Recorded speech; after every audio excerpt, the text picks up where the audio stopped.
Fatty liver. நான் வந்து காலேஜில் நீங்கள் படிக்கிற காலத்துலலாம் மோஸ்ட்லி இந்த ஃபேட்டி லிவர் அப்படின்னு வந்துட்டாலே பொதுவாக அதை பற்றி யாருமே அவ்வளோ பெரிய இம்பார்ட்டன்ட் கொடுக்க மாட்டோம். ஸோ ஃபேட்டி லிவர் தானே, அது ஒன்றும் கிடையாது, அது ஒன்றும் பண்ணாது. ஆனால் இந்த காலத்தில் அந்த ஃபேட்டி லிவர்னால லிவர் சிரோசிஸ், லிவர் கேன்சர்லாம் வரும்னு தெரிய ஆரம்பிச்சிருச்சு. ஏஷியன்ஸ், நம்ம எல்லாருமே ஏஷியன்ஸ். ஸோ ஜெனட்டிக்கலாகவே நம்ம வந்து more prone to get diabetes, fatty liver. So அப்படின்னா எப்படி சொல்கிறதுனா, ஏஷியனாக இருக்கிற நம்மளுக்கெல்லாம் ஜீன் லெவல்லையே நம்மளுக்கெல்லாம் இந்த மாதிரி ஃபேட்டி லிவர் வர்றதுக்கெல்லாம் வாய்ப்பு அதிகம் இருக்குது, டயபெட்டிஸ் வர்றதுக்கு வாய்ப்பு இருக்குது. அது மட்டும் இல்லாமல் நம்மளுடைய பழக்க வழக்கங்கள், நம்மளுடைய டயட் ஹேபிட், என்ன சாப்பிட்றோன்னு. ஏஷியன்ஸ் எல்லாருமே நம்ம எடுக்கிற சாப்பாடு எல்லாமே கார்போஹைட்ரேட் தான் அதிகமாக இருக்கும். ஒரு நாளைக்கு நம்ம எடுக்கிற சாப்பாடு பார்த்தோம்னா அதிகபட்சம் கார்போஹைட்ரேட் தான். காலையில் இட்லி தோசை, மதிய rice, night rice, even night கூட இட்லி தோசைனாலும் அதுவும் கார்போஹைட்ரேட். ஸோ கார்போஹைட்ரேட் எடுக்கிற இவங்கெல்லாம் யாரோ இவங்களுக்கெல்லாம் ஃபேட்டி லிவர் வர்றதுக்கு வாய்ப்பு ரொம்ப கூட இருக்குது. ஸோ நம்ம வந்து இப்போ இந்த அவேர்னஸ் எல்லாம் வரனால நம்ம தான் நம்மளை மாற்றிக்கிடணும். அடுத்தவங்க வந்து சொல்லி மாற்றிக்கிட்டு இப்போல்லாம் சரி ஓகே வெஸ்டர்ன் பீப்புள் கண்டுபிடிச்சா அவங்க சொல்லலாம். இப்போ இது நம்மளுக்கே நல்லா தெரியும். நம்ம வந்து இன்னமும் வந்து திருப்பி இந்த ரைஸு, இது எல்லாமே ஸ்வீட்ஸு, இந்த கார்போஹைட்ரேட் எதில் இருக்குதுன்னு நான் சொல்லிடுறேன். ரொம்ப பொட்டேட்டோ, உருளைக்கிழங்குல நிறைய கார்போஹைட்ரேட், ரைஸ் என்ன வெரைட்டினாலும் சரி அதில் கார்போஹைட்ரேட், ஸ்வீட் எந்த ஸ்வீட் எடுத்தாலும் கார்போஹைட்ரேட் தான், வேறு ஒன்றும் கிடையாது. ஸ்நாக்ஸ், எந்த ஒரு ஸ்நாக்ஸ்னாலும் சரி கார்போஹைட்ரேட் தான். Mixture, bajji, what ever it is. அதுக்கடுத்து பார்க்குறப்ப சாஃப்ட் ட்ரிங்க், கோக், பெப்சி எல்லாமே கார்போஹைட்ரேட். ஸோ கார்போஹைட்ரேட் அளவை குறைச்சிட்டு ப்ரோட்டீன் அளவை நிறையா சாப்பிடணும். ப்ரோட்டீன் எதில் இருக்குது? எல்லா பருப்பு வகைகள், பயறு, all kind of the vegetables except this potato, இந்த மாதிரி கிழங்கு ஐட்டத்தை தவிர்த்து மற்ற எல்லா வெஜிடபிள்ஸ். அதுக்கப்புறம் நான் வெஜிடேரியன் பார்க்குறப்ப எக் ஒயிட், யோக்கு கிடையாது, உள்ளே இருக்கிற மஞ்சக்கரு கிடையாது, வெள்ளைக்கரு. அப்புறம் வந்து ஃபிஷ், சிக்கனில் வந்து அந்த ஸ்கின் போர்ஷன் இருக்கவே கூடாது, அது rich in carbohydrate and cholesterol. Red meat, அதாவது இந்த மட்டன், இந்த இதெல்லாம் அவாய்ட் பண்ணணும். சரியா? ஸோ ப்ரோட்டீன் எதில் அதிகம் இருக்குதுன்னு பார்க்குறப்ப இந்த மாதிரி கிழங்கு ஐட்டம் இல்லாமல் எல்லா வகையான வெஜிடேரியன் டயட்லையும், அதுக்கப்புறம் fish, chicken without skin portion. So இந்த இதை வந்து நம்ம சாப்பாட்டில் வந்து நம்ம கொஞ்சம் கூட்டிக்கிறோம். இந்த சாலடுன்னு சொல்கிறதெல்லாம் கொஞ்சம் நிறைய சேர்த்துக்கிறோம். ஸோ புரதச்சத்து வந்து நம்ம நிறைய சாப்பிட்றது மூலமாகவும், இந்த லெஸ் கார்போஹைட்ரேட் அளவு குறைக்கிறது மூலமாகவும் இந்த ஃபேட்டி லிவர் வராமல் நம்மளால் கொஞ்சம் தவிர்க்க முடியும். அது மட்டும் இல்லாமல் regular walking, some kind of exercise.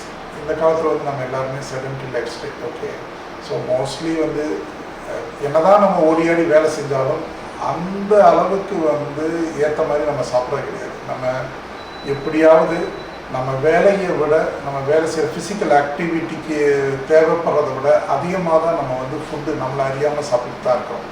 So அப்படி இருக்கிறப்ப அந்த எக்ஸ்ட்ரா கேலரி நம்ம வந்து ஒரு நாளைக்கு இவ்வளோ ஹைட், இவ்வளோ வெயிட் உள்ளவங்க இவ்வளோ தான் சாப்பிடணுன்றது இல்லாமல் நம்ம வந்து நம்மளை அறியாமல் அதிகமாக சாப்பிட்றதுனால அந்த எக்ஸ்ட்ரா கேலரி எல்லாமே ஃபேட் ட்ராப்லெட்டாக செட்டில் ஆகும்.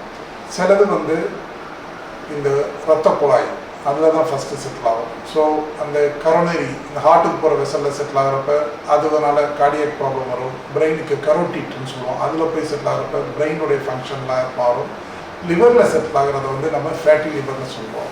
ஸோ அந்த எக்ஸ்ட்ரா உள்ள கேலரியை வந்து நம்ம வந்து ஒன்று அதிகமாக சாப்பாடு எடுக்கிறத தவிர்த்துட்டு அந்த எக்ஸ்ட்ரா கேலரி உள்ளதை அவாய்ட் பண்ணுறது மூலமாக கூட்டாமல் பார்த்துக்கலாம். இல்லை அப்படி நம்ம நிறைய சாப்பிட்ருக்கோம்னா physical activity, regular walking, jogging, அந்த மாதிரி சம் கைண்ட் ஆஃப் எக்ஸசைஸ் மூலமாக அதை பேர்ன் அவுட் பண்ணுறது மூலமாக நம்ம வந்து நம்மளுக்கு இந்த டெபாசிட் ஆகிற ஃபேட் ட்ராப்லெட்ஸை வந்து அவாய்ட் பண்ணலாம்.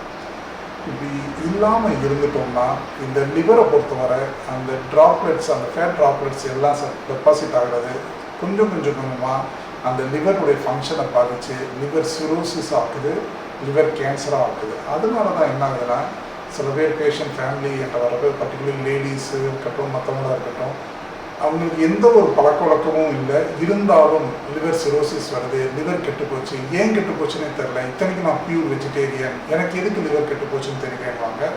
அதுக்கு காரணம் பார்க்குறப்ப இந்த மாதிரி ஃபஸ்ட்டு அவங்களுக்கு கொஞ்சம் பழைய ரெக்கார்ட்லாம் பார்த்தா ஃபேட்டி லிவர்னு இருக்கும்.